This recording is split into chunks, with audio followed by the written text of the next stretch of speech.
Hi, you are now watching Chire TV, and as you can see, I'm in a new location. This is because I am interviewing a good friend of mine.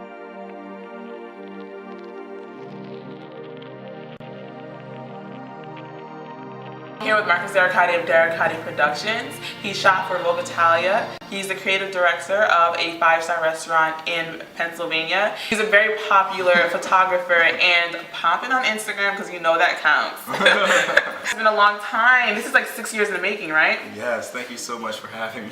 He was first on my interview show, First 15 Radio, at Penn State Harrisburg. And it's the show where I interview talented students and give them their first 15 minutes of fame. 6 years later, and he's on Chire TV interviewing with me again. He's actually a photographer, a real photographer. Because back then, wait, what? You were shooting with an iPhone, right? Right. Tell us more about that. He shot pictures. You were getting paid with an iPhone pictures. Well, it was before iPhone was as big as it is now. Everyone has iPhone now. But it was out. It wasn't the 4S. The only one. Like the first. You were really good with Photoshop too, right? Like you really. No, I wasn't photo. I mean, I did some stuff on like one of those free sites. Okay. Like Picnic or whatever. Really? But I didn't learn Photoshop until I transferred to Temple University, and so I was just taking pictures of my friends with my iPhone and putting them on I don't think we had Instagram then. No. I think I was putting them on Facebook, and our mutual friends were like, "Oh, can you take them of me?" Because they thought that I was actually shooting with a real camera. And then I would show up to shoots and I would like, yeah, it's $20. The finesse is really real. Like that just was what really amazed me. Like the pictures came out really dope too. Like I think you were you were an aspiring photographer, and I think you just had that talent, and that's what really intrigued me. It really wasn't an aspiration. It was just like something I was doing for fun. Okay. But look where it's got you, right? Yeah. Right. Yeah, because I was supposed to be this big athlete. I ran track and cross country in high school, and I was supposed to do it in college, and I decided not to do that because I developed athletic-induced asthma. But then I was like really bored, and me and my friend Lacey were taking pictures, and that's how that all happened. And I think that my friends hyped it up, like you. And I just continued with it, you know what I mean? And then I started renting a camera from the library, and then my mom got me my first camera for my 20th birthday, and then I just took it from there and kept doing things. But that's who I am as a person. I'm like my friend's biggest hype man ever. Like, but honestly, it didn't really have to be hype because the pictures shown for themselves, like they were great pictures. I appreciate that. Like, yeah, they were really great. And like, I think during the time where Instagram was starting to become popular, people wanted popping pictures, and then he would not just do like regular photos, but he would just do like really edgy stuff, like things you would just never see, nude or like wigs, and just like, you were creative directing back then too with your video stuff. He used to create these really fun, funky videos. Actually, I'm gonna insert clips. I can insert clips, right? I don't even have. I will find them, and they probably should be on YouTube. I can download them. I deleted that shit. That shit's gone. I wish we could have it for It's this very video. embarrassing. No, it's not even embarrassing, because if anything, I think it really does show your growth from then to now. And well, I appreciate that. Yeah. So what would you say is the difference between then and now as far as your photography, other than the iPhone? Because we already know the iPhone thing is the dramatic difference. So the biggest difference between then and now is that I'm actually getting paid, and I have equipment and lights and backdrops and cameras and everything. And I really started from the bottom and worked my way up. Moving to Philly was the best thing I could have done, and doing internships with Cashman and Associates and Philadelphia Style Magazine. I had representation for a little bit. It introduced me to different modeling agencies. And Philadelphia is exciting. There's a lot of things going on. So what have you learned from then till now? Like, coming from Central PA, you didn't know too much, and growing, you probably had some mistakes. And some big lessons. Lighting. Lighting is a huge part of it, and I did not have lighting for a very long time. However, that really strengthened my ability to shoot with natural light, and I think a lot of photographers are lacking that these days. And so my style is not necessarily studio, but I definitely have lights now, and you know, I can do that studio stuff too, so that makes me more versatile. Just learning how to work with people and how to get a job. In my industry, it's all about your Instagram, your social media, keeping that, like, you know, going as much as you can, and really going to those networking events, going to those socialite parties, and just talking to people. And that has been a big difference. Like, if I didn't, you know, meet so-and-so, I wouldn't have done Vogue Italia and like Shop for GQ and like all this other stuff. So it's really about who you know. Yeah. And that's what I've learned. My biggest lesson is to stay humble and to not burn bridges. You know, like, you can burn bridges with friends, because some friends are not good for your health.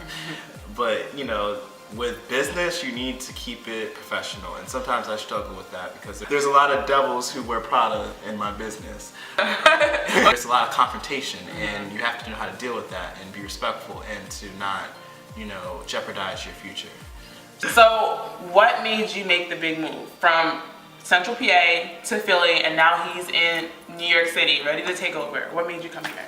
Well, that was always the goal. Yeah. Like, I feel like I planned my life out to a T. I'm a little bit Virgos, that's weird. what we do. Yeah, so it was always the goal ever since I was little, and I just knew that that's what I was gonna do. So I'm here doing it. I think that every person that I've met along the way and every person I've worked for and worked with has definitely helped me as a stepping stone to get to those places. Yeah, so it's not just me, but I think that you have to like continue to hustle and hustle and hustle. And sometimes I feel that I'm not hustling enough. And then I get, you know, this is really makes me feel better, because I'm sitting here, you know, editing and stuff. I'm like, when's my next thing? And then to be interviewed by you and you making me feel so good and making me realize, like, oh, I have done a lot. Yeah. You know, that does, because sometimes you forget. I'm here to remind him to count his blessings, because he's been really blessed in his life. What's your favorite work so far? Like, what have you done that you really were impressed by yourself? Was I impressed by myself? Because I see a few pictures on the walls back here, and These are four of my favorite pictures. I really like this one of J-Lyn, the nude, because she kind of looks like J-Lo. I like to make women kind of more masculine and the men a little bit, not feminine, just fluid. Like, I don't, like, so I like to women masculine, men fluid. Okay, I like this. That sounds really bad. No, it doesn't. Take it out of the video. No, it doesn't. It sounds like real photography technique. Well, I guess no, because I know a lot of photographers, and like, it'll be like men only shooting women because, you know, they're men and perverted, or it'll be just like, you know, low rate photographers. Well, what I meant to say is that when I'm shooting something nude, I always want it to look like there's purpose to it. I would like to make it appealing to women as well. So so women are not like, this is porn. You know what I mean? I love this picture of Brooke. If you, she's a really big model. She's on the Coca-Cola ads. And she's on Whitfield's new book. She's on the cover. Sheree Whitfield? Oh, Sheree Whitfield from Real Housewives of Atlanta? Yeah. Okay. And this one with the guy, Chris, that's for John Magazine. And I shot this in Brooklyn as well. The one with the sunglasses is really cool because it's one of my first shoots. I think it's like very classy, and it's on a rooftop, and she's wearing Mewy, and it's cool. Oh, one question I do have, what I'm really interested to know, is how do you get access to the spaces you shoot at? Because sometimes you have a rooftop, sometimes you'll be in like really elegant buildings, and how do you get access to that, being that you're a growing photographer? In the beginning of my work, I definitely, you know, faked it till I made it, and I like, you know, went into hotels and like shot in their lobbies until I got kicked out and did things. But then I started meeting people who had rooftops, who had nice apartments, and now I have a nice apartment. So, you know, things happen. Right.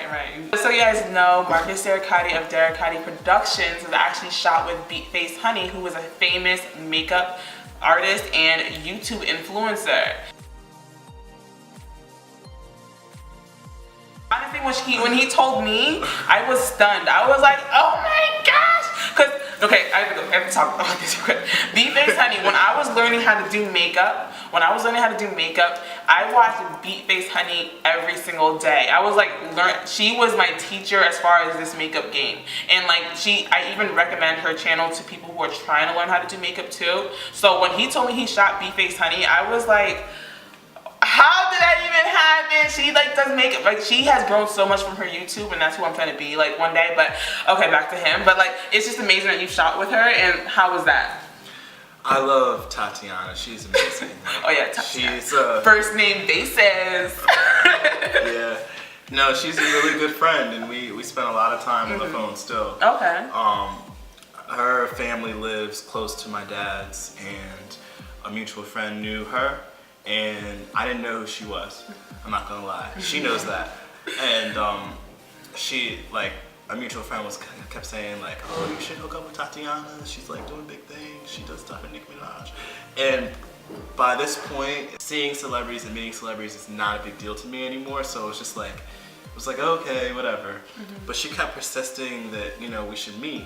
So I ended up emailing her assistant, and then he hooked me up with her, and then we did a photo shoot, and we really hit it off. She's a Virgo too. I should introduce you. She's really awesome, and yeah, we're really good friends. She's really down to earth. She's giving me tons of great advice, and I respect her and her work, and I think she is a boss. Yeah. The shots that you got for her were amazing. How was that shoot? That was the first plus-size woman I've ever shot. Oh really? How was that experience for you? I wasn't nervous because it was Beatface Honey, but it definitely, after that, I have shot more plus-size women, and that I wouldn't have done if I hadn't have shot her, because you got comfortable. Yes, it allowed me to like, oh, I know these angles work for whatever. Every woman, every person can look great, you know, and if you ever struggle with your insecurities, change the lighting, move to a different corner. Like it can, you know, put the phone this way. Anybody can, you know, look their best, and that's what I try to do. You know, even if we shot, you know, for a few hours and you only got one best shot, it's still worth it, because you're gonna put it on your, you know. You're gonna post it anyway, right? Yeah, you're gonna put it on your defaults. Right. So, what can people expect from you in the future? What you will see from me in the future is me. And I really have not shown me probably since 5 years ago. When you interviewed me last time, I was just doing whatever came to mind. And I think that even though it's not as great as what I'm doing now, it was more of me than I am now. Like, I'm definitely giving my all, but I've catered to what the masses wanted to get in the door. So so your career would thrive, right? Yeah. So my portfolio right now is kind of an assimilation of what the industry wanted from me. And I do love those pictures, but I'm really, like, being here in Brooklyn, I'm really more inspired and ready to create my own lane and my own aesthetic in photography. So you're gonna see me take some risks, you're gonna see videos, you're gonna see different types of models, different types of styling. I just want to amp it all the way up, but still keep it clean and nice, because I feel like that's a lot of people say to me. It's like, oh, your work is so clean. So I still definitely want that, but I want to be more creative. It's gonna be 20 times better. This is not the peak of my career, for sure. Yes, and I'm definitely excited to witness this. And you're gonna come back on my show 6 years from now, right? Of course. We're gonna do this entire thing. We can do this every week. Maybe not. And just catch up. Okay. You very rarely get in front of the camera. Are you like against being in front of the camera? What is it? I'm not against it. I'm trying to be more because you're a handsome man. Come on, ladies. Thank you. I appreciate that. I don't know. I didn't want to be that guy who took a bunch of selfies. Originally, I tried to make my Instagram more business and, you know, just to show my portfolio. But like I said before, you're gonna see a lot more of me in my work as well as in front of the screen. And this is a great, example of it. I was busy hustling my ass off, so now I can, my front page of my new website is me. You know what I mean? Like, I'm doing some photo shoots. Right, like, okay. Yeah. So when you do photo shoots, are you easy to work with photographers, or do photographers that always have to give you direction? So I have never shot with a real photographer. Oh. Usually it's just a friend, and I'll set up the shot for them and then like look and then go to the spot. So yeah. Oh wow. We'll see. Maybe, I have some photographer friends here, so Well, I have definitely enjoyed my time with you, Marcus. Before you go anywhere, make sure you follow Marcus Derricotté on all his social media platforms. Instagram, it's mderricotté, and then my website is derricotté.com. So thank you, Marcus, for spending some time with me You're welcome. and Appreciate doing this interview for my channel. I'm like super excited, but wait, hold on, don't go anywhere, because Marcus Derricotté of Derricotté Productions will actually be shooting with popular model, what's his name again? Anthony Delfalco. Anthony Delfalco, and I'll be here to catch all the behind the scenes footage, so you guys should stay tuned for all of that coming up in like a few seconds. I don't think I've actually been at one of your shoots, have I? No. No, I've seen like clips on, like behind the scenes clips online, but I've never actually seen Marcus Derricotté at work, the photographer, the CEO of Derricotté Productions. No, yeah, we're gonna be all up in this, like all up in this. So I'm so excited. But I want to congratulate you for keeping this going and continuing your success. Cheers to your success. Thank you. And, I appreciate that. Thank you so much for having me. You've always been probably my #1 cheerleader, even when I wasn't anything. Now I got a little bit under my belt, but I still am not as great as she's making me sound. But thank you so much. I swear, yeah. Thank you so much. Thank you. Bye. See you.